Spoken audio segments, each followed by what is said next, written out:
आकाश में उड़ता वायुयान 200 मीटर की त्रिज्या के ऊर्ध्ववृत्त में 360 किलोमीटर प्रति घंटा की चाल से परिभ्रमण कर रहा है। उसमें बैठे पायलट का भार 75 किलोग्राम है। जब वायुयान वृत्त की उच्चतम तथा निम्नतम स्थिति में है, तब पायलट अपनी सीट को कितने बल से दबाता है, और जी की वैल्यू गिवन है। ठीक है, ये हो गया हमारा उच्चतम बिंदु, ये हो गया निम्नतम बिंदु। इस पे R1 प्रतिक्रिया बल किधर की केंद्र की तरफ कार्य कर रहा है, और गुरुत्व बल के कारण mg भी किधर की तरफ दिष्ट है, नीचे की ओर, और केंद्र की तरफ अभिकेंद्र बल हमारा लगा हुआ है, कितना है, v²/r। और जब निम्नतम बिंदु पर होगा तब R2 ऊपर की तरफ प्रतिक्रिया बल लगेगा, और mg गुरुत्व बल के कारण नीचे की ओर, और अभिकेंद्र बल केंद्र की तरफ उत्पन्न होगा। ठीक है, तो लिख लेंगे उच्चतम स्थिति में, उच्चतम सबसे पहले लिखेंगे जो जो हमें गिवन है यहाँ पे। ठीक है, त्रिज्या कितनी दी हुई है, 200 मीटर। उसके बाद चाल दी हुई है हमें 360 किलोमीटर पर आवर। इसे मीटर पर सेकंड में कन्वर्ट कर लेंगे तो क्या करेंगे, 5/18 से गुणा कर देंगे तो कितना हो जाएगा, 100 मीटर पर सेकंड। ये होगी उसकी चाल। ठीक है, उसके बाद भार कितना दिया हुआ है हमें, m = 75 kg।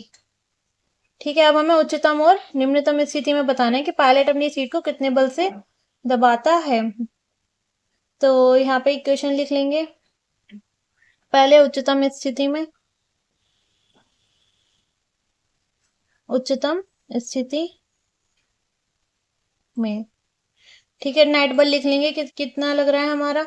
नीचे की तरफ कौन सा बल दिष्ट है, R1, प्लस नीचे की तरफ कौन सा बल है, mg = अभिकेंद्र बल कितना हो गया, mv²/r। ठीक है, तो ये हो गई हमारी इक्वेशन फर्स्ट। इसे सॉल्व कर लेंगे तो कितना जाएगा, R1 = m कॉमन ले लेंगे यहाँ पे, तो v²/r माइनस g।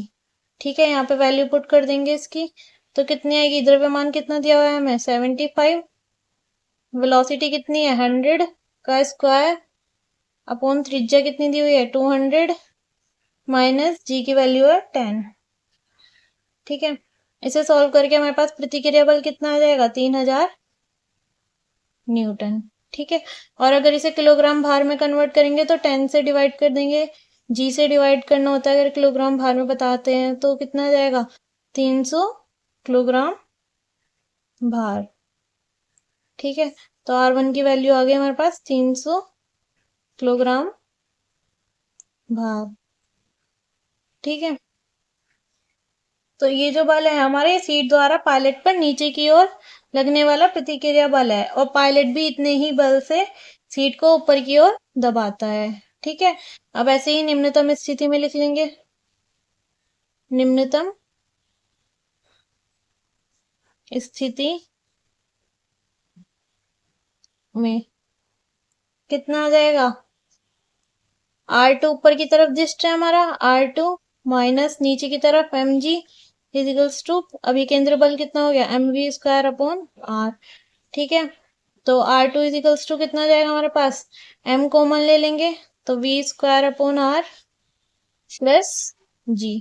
ठीक है, इसकी वैल्यू पुट कर देंगे। द्रव्यमान है हमारे पास 75, वेलोसिटी कितनी दी हुई है, 100 का स्क्वायर अपॉन त्रिज्या कितनी है, 200, प्लस जी की वैल्यू है 10 गिवन यहाँ पे। ठीक है, तो R2 की वैल्यू कितनी आ जाएगी हमारे पास, यहाँ पे इधर लिख लेंगे, R2 = हो जाएगा 4500 न्यूटन।